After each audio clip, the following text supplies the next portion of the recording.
Well, I figure it's time for an Arisaka update. I got a train horn in the background. I don't know if you guys can hear that, but I live not too far from what's called the Amtrak Michigan line. It used to be Michigan Central and then New York Central, and we still get a fair amount of traffic. So I like trains, so it's nice to hear them. But anyway, here's the barreled action in the gun vise, and it cleaned up marvelously. I did the steam treatment to convert any rust back to black oxide and polish it. Got the sight off so that I can do the work there. But you can see the markings are popping out real nicely, and there's the bolt and the safety. I'll flip it around in the vise here in a minute so everybody can take a look. But I've been kind of working on this and cleaning things up. Did have a little bit of rust right here under the handguard on the top. It did convert out real well. It would blacken up. I may touch that up with some blue, the nitric acid rust blue, and then steam it again and polish it. But frankly, that's under the handguard. It's converted. It won't rust anymore. I'll put grease on it and it should be fine. I can just leave it, no one will see. But the area of the barrel that didn't get exposed to anything, it's got nice color, so it came back real well. I did run into some challenges with the rifle. Sourcing the front sight base is going to be a little bit of a challenge. I found some, but all on barrels. I haven't found one that has the ears intact, separate, but I'm going to keep looking. This has a pin pushed through it that you can't really see because they pushed the pin through and then they grind it and blew it, so it's well hidden, but I can get it off. So what I've chosen to do in the meantime is I've drifted out the sight blade, and they had carved the snot out of this and ruined it. So I can replace this. These are available for $14, $15. Well, look at how asymmetrical that is. They filed on it in place, and in the course of that, not only did they mess up the shape of this, but they had hacked up the top of this sight base a lot. So I've been working on dressing it down, and you can see I still got a little bit of remnants of their hacking there. So it's going to lose a little bit of height, but it was already ruined. The ears were broken off, and I mean, it's only going to lose maybe 10 thousandths at the most. So I'm flattening this out with some big mill files and things, taking my time, making sure it's straight. The dovetail's in excellent shape. That'll be fine. Got a little bit of wear around the muzzle here, like from a bayonet or whatnot, but other than that, the bluing on the thing is just spectacular. I think it's going to come up pretty good. All I did was steam it and then card it, and then I wiped some kerosene on it to just get some petroleum into it to blacken it up, and boy, it's gonna be all right. See, back on the receiver in the marking areas, it's get my shim out of here. It came up real nice. It's not a fine polish like today's firearms, but boy, it came up fine. The action feels real good. The inside of the barrel looks real good. I'm really happy with it. And in the course of disassembling this rifle, I found, I'm no expert on these Japanese rifles. I'm only going by what I've read in the last week because I'm new to it. But my understanding is there's two sets of numbers. There's the serial number and then there's assembly numbers. And on this rifle, the serial number ends in 155, and the bolt is labeled the same, so that the bolt has the same number as the receiver. So that's the first good news. And then every other number on the rifle, other than the extractor appears to be replaced at some point in time, and it has its own number. You can't see it; it's behind the receiver there, and I'm working with one hand. But the receiver has the extractor has a number on it, and it's 831, so it doesn't match. Or excuse me, I told you the wrong number. The extractor has 275, so it does not match. But everything else on the rifle is 831. So I've been looking at everything that I think has a number on it. Like here's the top tang, and the top tang is 831. And every other thing, the inside of the stock is 831. The inside of the handguard is 831. So I'm hoping that's the assembly number. So I've got a serial number that ends in 155. I think it's 5155. And then the the assembly number on everything else is that 831 number. So I've also noticed that there's what appears to be very small number 4s stamped everywhere. Like, there's with the 831, there's a little number 4 right there.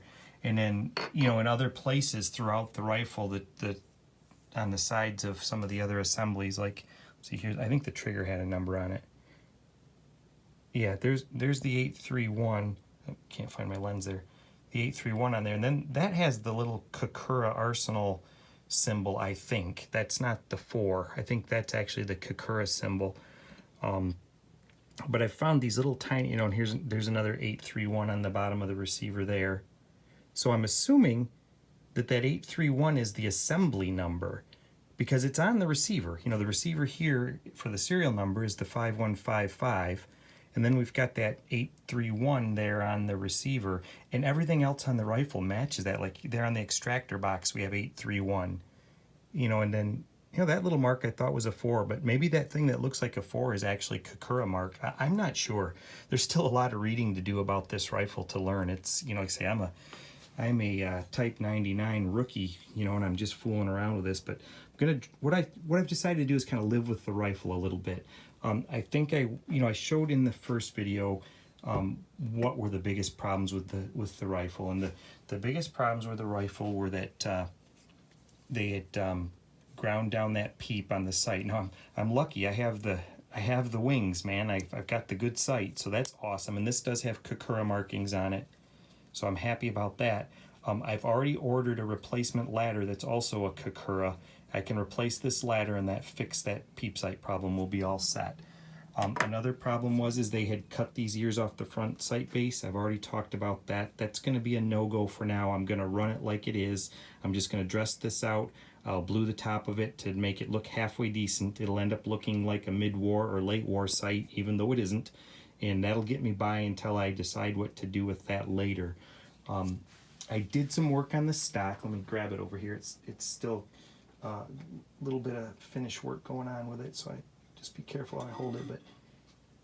But it had that ugly carving on it at the wrist area, and I was able to blend that and get rid of most of it. I still have a knob on the bottom that isn't quite right, but I don't have those big ugly grooves in there anymore. I was able to taper it reasonably, match the color reasonably. It's still a little bit, it hasn't quite cured and polymerized yet, so we've got some time to wait. But, you know, this stock matches the rest of the rifle. I figured I would rather have it, you know, it's modified a little bit, but I'm just going to go ahead and run it. You can see the profile is a little different there than it ought to be, but it's close. We'll just run it.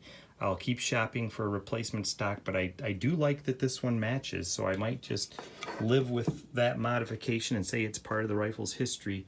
If we look up here, here's the 831, and it's got a mark there that almost looks like a heart. It's probably the Kokura mark, but it looks like 831. And there's the one down below. It's not really a 4. I think it's like it's some sort of a kanji or a romanji symbol or something that's kind of like a T. If you look at it, looks like a lowercase t in this orientation. If you look at it sideways, it looks like a 4. So it's kind of interesting how this whole thing has these differing markings. But say I cleaned the stock up. I did not totally refinish it. You can see I'm a little bit light yet right there in the wrist where I worked on it. I'm going to have to try to darken that up just a little bit more. We'll see what happens as it oxidizes and the polymers kick. I used a tung oil with some polymers in it just to seal the thing up and try to keep its character. It had a lot of wax on it, so I de-waxed it with lacquer thinner, and then did the best I could to straighten that out and get that looking somewhat right. But it's not quite right, but I didn't want to take it down too far, and you can still see a little bit of notching from their grooves. But from standoff distance, this is going to be okay, and it's still the original stock. And I'll continue to shop for a replacement that's not hacked up, but for now I think we're going to live with that, and we're going to live with the front sight for now. Like I said, I'll dress that out to get I'm almost done. I've got just a little bit more filing to get that good and flat, and then we'll be all set there. So I'll take care of that and just live with it, and then we can put the sight blade back in, get a new sight blade. Oop, that's backwards. We don't want it that way. It should be this way. But yeah, this one's pretty used up. I think I'll get another one. Like I said, they're only about $15. However, I do have one problem with the rifle. The bottom metal that the floor plate, and the spring goes into the magazine box, just like any other Mauser. It's got the bottom metal. It has a kind of a, I don't know if it's spot welded or how it's joined. It's actually two pieces, but they're permanently joined. And it's a tang, not unlike this one, but it's sheet metal that goes on the bottom and up to the bottom of the grip. Now when they put this silly grip knob thing on there, they drilled a hole through it for this screw, so they ruined it. It was, it's got a hole in it. So I thought, okay, well, I can get that off of there and we'll figure out what to do. Maybe I'm going to have to lose the matching number on that and put a new one on there to get rid of the hole. Maybe I'll just run it with a hole and say, yeah, somebody cut it up. We'll just have to deal with it. But then what happened is this is the rear guard screw that goes through that tang on the bottom. And I need to find the other piece of it here. There's a sleeve. Oh, I put it back in the stock. There's a metal sleeve in the stock, like spacers, and it tightens against the spacers. And then that sleeve also keys the dovetailed parts of the stock together so they can't slide. Unfortunately, they did two things. When they drilled the hole and put this screw in there, this bumped into that metal sleeve and pinched it, and it pinched tight on this bolt. And also, this was very heavily rusted into that sleeve. And I used a variety of tools. I used heat, I used some impact, and I could not get it loose. I mean, there was just no way I was going to twist this out with a tool. What's wild about it is that the screw head held fine. I bent two bits trying to get it out. I tried a bigger, firmer screwdriver. I tried a screwdriver with a bolster so I could put a lot of torque on it, and it wasn't going to go. And what's wild is the slot in the screw held up fine, but I can't show it to you because it's gone, because what I ended up doing is grinding the head off of this screw and then unscrewing it from, it screws into this top tang when it's all assembled. So I'm going to have to replace this guard screw because, it went through the rifle like this, and I had to grind the head off of it. I suffered a little bit of collateral damage from that grinding on that tang, which didn't bother me at all because it already had a hole in it. So that piece is out at my dad's house.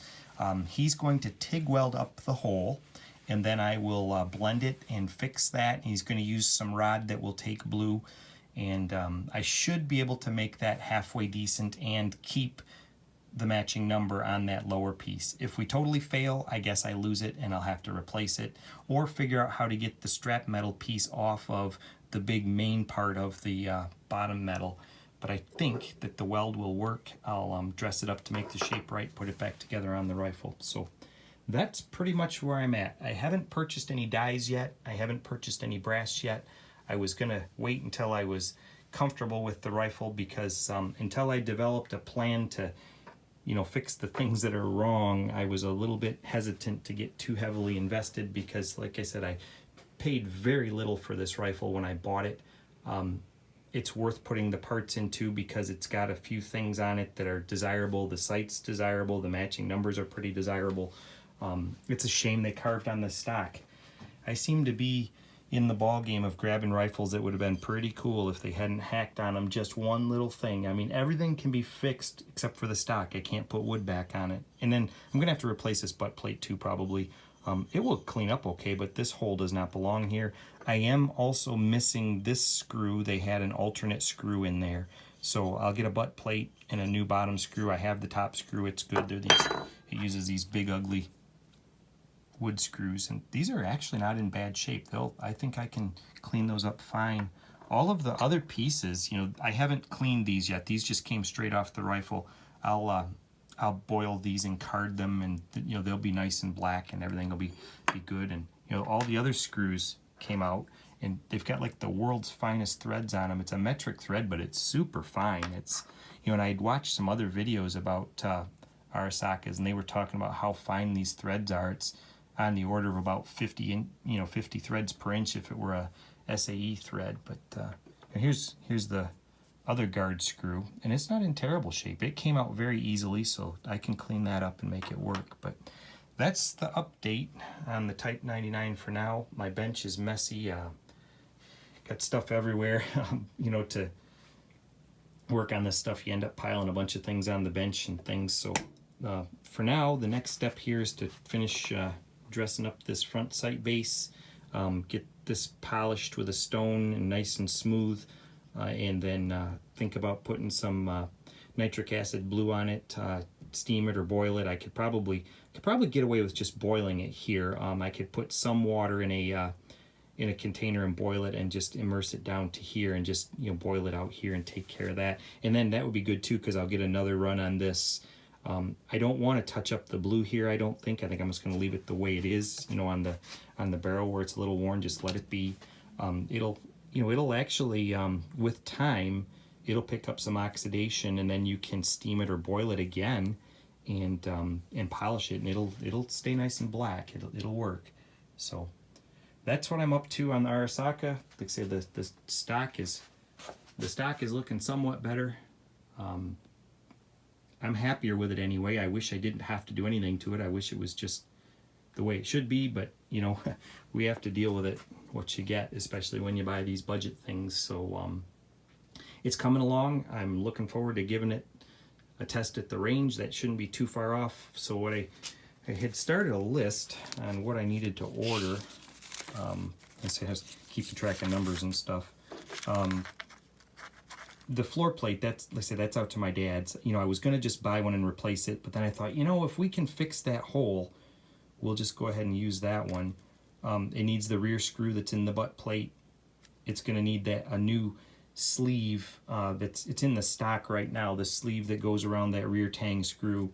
It's going to need a new butt cap, butt plate, whatever you want to call it. It's going to need the long butt cap screw, which is the one at the bottom. It's going to need the front sight base, which I think we're going to hold off on. The rear sight leaf is on the way, and I didn't write on here that it needs that guard screw, but I know it needs it. And then I'm trying to decide if I want to replace this rear swivel.